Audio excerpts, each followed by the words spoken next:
Hi friends, मैं परविंदर कारी। Friends, आज की हमारी गेम क्लच चेस इंटरनेशनल जो कि सेंट लुइस क्लब की तरफ से खेला जा रहा है, ऑनलाइन इवेंट है, उसके फाइनल की है। यहाँ फाइनल में मैग्नस कार्लसन और फाबियानो क्रुआना के बीच में मुकाबला हुआ है। तो आज की डेट में सबसे हॉट मुकाबला इन्हीं दोनों खिलाड़ियों के बीच में होता है। तो इसी तरह का मुकाबला इस फाइनल में भी हुआ। अब तक जब तक मैंने ये वीडियो बनाई थी तब तक इन दोनों खिलाड़ियों के बीच में रिजल्ट नहीं आया था। वहां 6 गेम्स खेली जा चुकी थी, 2 गेम्स ड्रॉ हुई थी और दो गेम्स मैग्नस कार्लसन और फाबियानो क्रुआना ने जीती थी। तो अभी तक टूर्नामेंट बिल्कुल इक्वलाइजर पर चल रहा है। तो फ्रेंड्स, आज की हमारी गेम इसी टूर्नामेंट के इसी फाइनल के थर्ड राउंड की है। तो यहाँ गेम की शुरुआत की मैग्नस कार्लसन ने D4 के साथ। तो नाइट F6 यहाँ फाबी ने किया, bishop F4, then D5, E3 तो C5, knight F3 स्क्वायर पर, then knight C6, knight D goes to D2, then knight H5। और यहाँ फाबी ने काफी अच्छा अटैक बनाया है बिशप पर। D takes C5, knight takes F4, E takes F4, then queen A5। और यहाँ अपने इस पॉन पर दोबारा वापस लेने की कोशिश की फाबी ने। बिशप D3 तो क्वीन टेक्स C5। और इसके बाद यहाँ कार्लसन ने सबसे पहला काम कैसल करने का किया, G6। इट मीन्स यहाँ फ्लैंकेटेड स्ट्रक्चर होगा फाबी के कैसल का। नाइट B3, क्वीन पर अटैक बना, तो क्वीन गई D6 स्क्वायर पर, क्वीन D2 तो बिशप G7, C3। और इसके बाद अब कहीं जाकर ब्लैक ने यहाँ कैसल किया, rook at F goes to E1, then bishop G4। यहाँ इस नाइट पर प्रेशर है। व्हाइट ने यहाँ अपनी क्वीन को E3 स्क्वायर पर प्लेस करके इस नाइट पर डिफेंस बनाया। Bishop takes F3, queen takes F3, then E6 sorry H4 तो H5, ताकि यहाँ ये जो एक्स्ट्रा पॉन का बेनिफिट व्हाइट को मिला हुआ है उसका एक्सप्लॉइटेशन, उसका फायदा ना उठाया जाए व्हाइट के द्वारा। तो G3, rook at F goes to E8, then rook at A goes to D1। बिल्कुल सही स्क्वायर है इस रुक के लिए, मीन्स का आज नहीं तो कल यहाँ ये E4 और C4 पॉन व्हाइट को मिलने वाला है, बशर्ते ब्लैक यहाँ अपनी क्वीन इस D6 स्क्वायर पर ही प्लेस रखे, A6। तो नाइट D2, इट मीन्स ये नाइट अब कहाँ जाने वाला है आप यहाँ देख ही सकते हैं। और मेरे ख्याल से नाइट E4 स्क्वायर पर जाकर और फिर इधर बहुत अच्छी आउटपोस्ट अपने लिए तैयार करने वाला है G5 स्क्वायर पर। देन B5 पहले यहाँ ब्लैक ने किया ताकि नाइट कम से कम यहाँ C4 स्क्वायर पर तो ना आए, लेकिन नाइट E4 यहाँ पहले व्हाइट ने किया। और उन्होंने यहाँ ऐसा क्यों किया है, क्योंकि यहाँ जब ये बिशप और फिर नाइट और उसके बाद ये रुक, चलिए देखते हैं। अगर मान लो ब्लैक यहाँ डी टेक्स E4 करे तो बिशप टेक्स E4, सबसे पहले तो यहाँ इस नाइट पर अटैक होगा और साथ ही साथ डिस्कवर्ड अटैक होगा क्वीन पर। तो जब तक ब्लैक अपनी इस क्वीन को बचेगा तब तक व्हाइट यहाँ अपने उस खोए हुए मटेरियल लॉस को कंप्लीट कर चुका होगा with the benefit of a 1 pawn. तो इसीलिए फाबी ने यहाँ पहले अपनी क्वीन को हटाया D7 स्क्वायर पर, देन नाइट G5। इस नाइट के लिए परफेक्ट स्क्वायर अवेलेबल हो चुका है। Rook at A goes to D1, then bishop C2। और मेरे ख्याल से इस क्वीन के लिए कभी भी ये D5 इंपॉर्टेंट थी ही नहीं। और मेरे ख्याल से नाइट भी शायद ब्लैक इस नाइट को इस इतने एग्रेसिव स्क्वायर पर भी अफोर्ड नहीं कर सकता। तो ये समय आ चुका था, क्योंकि व्हाइट के पास डार्क स्क्वायर्ड कलर बिशप नहीं है, तो इस नाइट को डार्क स्क्वायर्ड कलर बिशप से एलिमिनेट किया जा सकता था।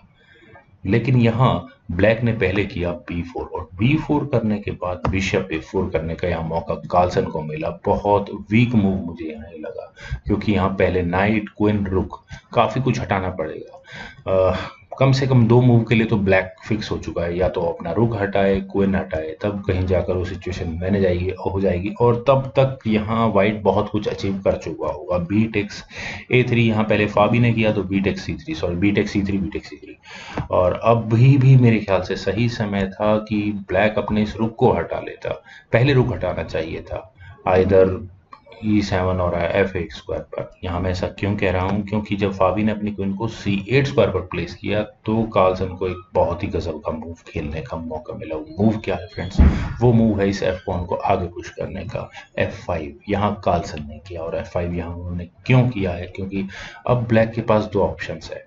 एक ऑप्शन है कि इस पॉन एक्सचेंज को इस ई पॉन से कंप्लीट किया जाए या फिर F पॉन से।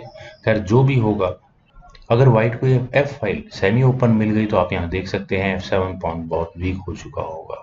तो चलिए ऑप्शंस कंसिडर करते हैं। अगर ब्लैक यहाँ E टेक्स F5 करता है तो प्रॉब्लम है। रुक टेक्स E8 चेक होगा पहले तो। रुक टेक्स E8 करने के बाद क्वीन टेक्स D5 नाइट पर अटैक होगा और यहाँ ये पॉन ब्लैक के हाथों से निकल चुका होगा। अब ब्लैक बहुत बड़ी प्रॉब्लम में होगा कि नाइट को बचाया जाए इस F7 पॉन को और उसके बाद इस G7 पॉन को।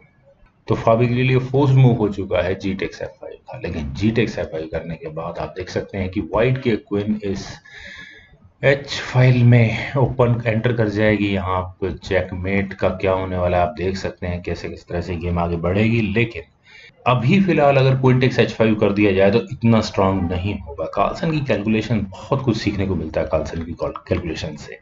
यहाँ कार्लसन ने किया था C4, कमाल का मूव है। दिखने में लग रहा है कि पॉन सैक्रिफाइस कर दिया, पॉन सैक्रिफाइस नहीं है। यहाँ इस C6 नाइट पर बहुत स्ट्रांग प्रेशर है तो ये पॉन ट्रेड ऑफ नहीं किए जा सकते। हाँ, ब्लैक को अब इस नाइट को ही मूव करना होगा अल्टीमेटली, और अगर नाइट मूव होता है तो ये रुक व्हाइट को मिल ही चुका है। तो नाइट को कहाँ मूव किया जाए? E5 या D4 क्वीन पर दोनों स्क्वायर से अटैक बनता है। चलिए एक एक कर दोनों ऑप्शंस को कंसिडर करते हैं। नाइट E5 अगर मान लो यहाँ फाबी करते हैं तो rook takes E5, bishop takes E5, bishop takes E8, कुछ हद तक मटेरियल इक्वल नजर आता है। यहाँ इस F7 पॉन पर अटैक है, rook takes E8, then queen takes H5 और दोबारा इस F7 पॉन पर अटैक है तो क्वीन D7 यहाँ ब्लैक को करना ही होगा। C takes D5, E takes D5, queen H7 checking F8 square. अच्छी पोजीशन होती यहाँ से फाबी के लिए, लेकिन फाबियानो ने यहाँ अपने नाइट को D8 स्क्वायर पर प्लेस किया। लगभग कुछ कुछ वैसा ही है अभी भी। वैसे व्हाइट अपने क्वीन को H5 स्क्वायर पर डायरेक्टली लेकर जा सकता था, लेकिन यहाँ कार्लसन ने पहले किया rook takes D4, bishop takes D4, और मेरे ख्याल से जो मटेरियल लॉस हुआ है उसको कार्लसन को कंप्लीट कर लेना चाहिए था। पहले रुक तो लेना चाहिए था और वही काम यहाँ कार्लसन ने किया। Bishop takes E8, rook takes E8, then queen takes H5, और यहाँ तक सब कुछ ठीक था। गेम बहुत अच्छी चल रही थी।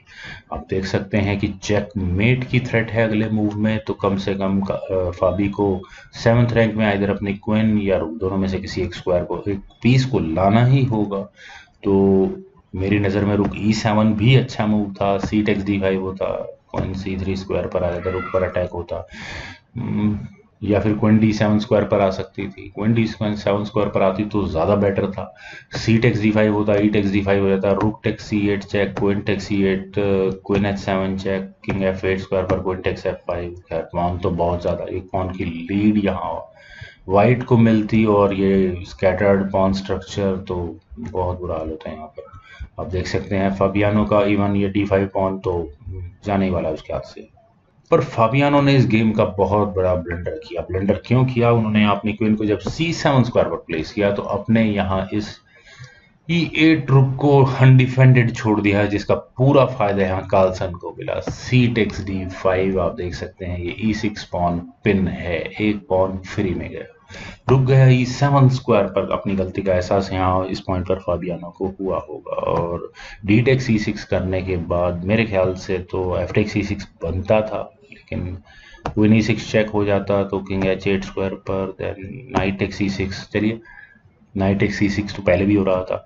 F6 पहले यहाँ फाबियानो ने किया, नाइट पर अटैक बना। ये नाइट बहुत अनोइंग है, काफ़ी देर से परेशान कर रहा है यहाँ ब्लैक को। और अब वैसे तो कार्लसन चाहते इस गेम को यहीं खत्म कर सकते थे, यहाँ कर सकते थे queen F7 check, rook takes F7 करने के बाद E टेक्स F7 चेक, और यहाँ इस चेक के बाद ये क्या होने वाला है फ्रेंड्स आप देख सकते हैं। क्वीन टेक्स F7 करना ही पड़ता है यहाँ ब्लैक को, knight takes F7, king takes F7, और ये बहुत बेकार सा पॉन स्ट्रक्चर, एक बिशप और सामने रुक। मेरे ख्याल से कहने की जरूरत नहीं है क्या होने वाला था इस गेम में। पर कार्लसन ने इस गेम को जीतने में कोई जरा सी भी गुंजाइश नहीं छोड़ी। उन्होंने यहाँ अपनी क्वीन को G6 स्क्वायर पर ले जाकर चेक की, किंग गया F8 स्क्वायर पर, देन नाइट F3, उसके बाद अपने नाइट को बचा लिया, और बचाने के साथ साथ इस बिशप पर भी अटैक बनाया। और क्या बनाया है यहाँ पता नहीं, ये जाना चाहिए था इस बिशप को या नहीं इस E5 स्क्वायर पर, लेकिन जब फाबियानो ने अपने बिशप को C3 स्क्वायर पर प्लेस करके यहाँ इस रुक पर अटैक बनाया तो ये इस गेम का बिगेस्ट ब्लंडर हो गया, क्योंकि रुक C7 स्क्वायर पर जाने के बाद यहाँ ये बिशप पिन हो चुका है। वैसे मेरे ख्याल से ब्लैक इस क्वीन को C5 स्क्वायर पर लाकर सिचुएशन को मैनेज करने की कोशिश कर सकते थे, लेकिन ज़्यादा फर्क पड़ता नहीं। यहाँ फाबियानो ने किया रुक टेक C6, लेकिन नाइट D4 करने के बाद शायद फाबी को लगा कि ये तो गड़बड़ हो गई है, क्योंकि यहाँ पहले रुक पर अटैक है और ये बिशप पिन होने का पूरा पूरा फायदा यहाँ वाइट उठा ही रहे हैं। बिशप टेक्स D4 हो ही नहीं सकता, रुक टेक C7 डिफ्लेक्शन टैक्टिक्स।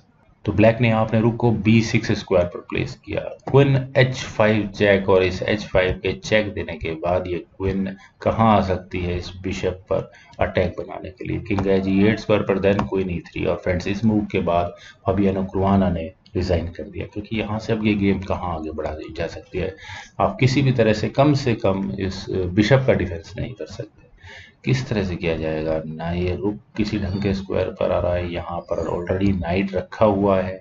तो चलिए एक मूव करके देखते हैं। बिशप टेक्स D4 मान लो, अगर यहाँ फाबियानो करते हैं, ठीक है, क्वीन सिंपली ट्रेड ऑफ होती है, लेकिन यहाँ कार्लसन के पास एक चेक देने का चांस है। क्वीन E8 चेक, अपनी क्वीन बचा लेंगे। किंग G7 स्क्वायर पर जाएगा, then rook take C7 check होगा, किंग H6 स्क्वायर पर ही जाएगा, क्वीन H8 चेक होगा, किंग G6 स्क्वायर पर ही बचेगी जाकर, then queen H7 check, and that's it मिट।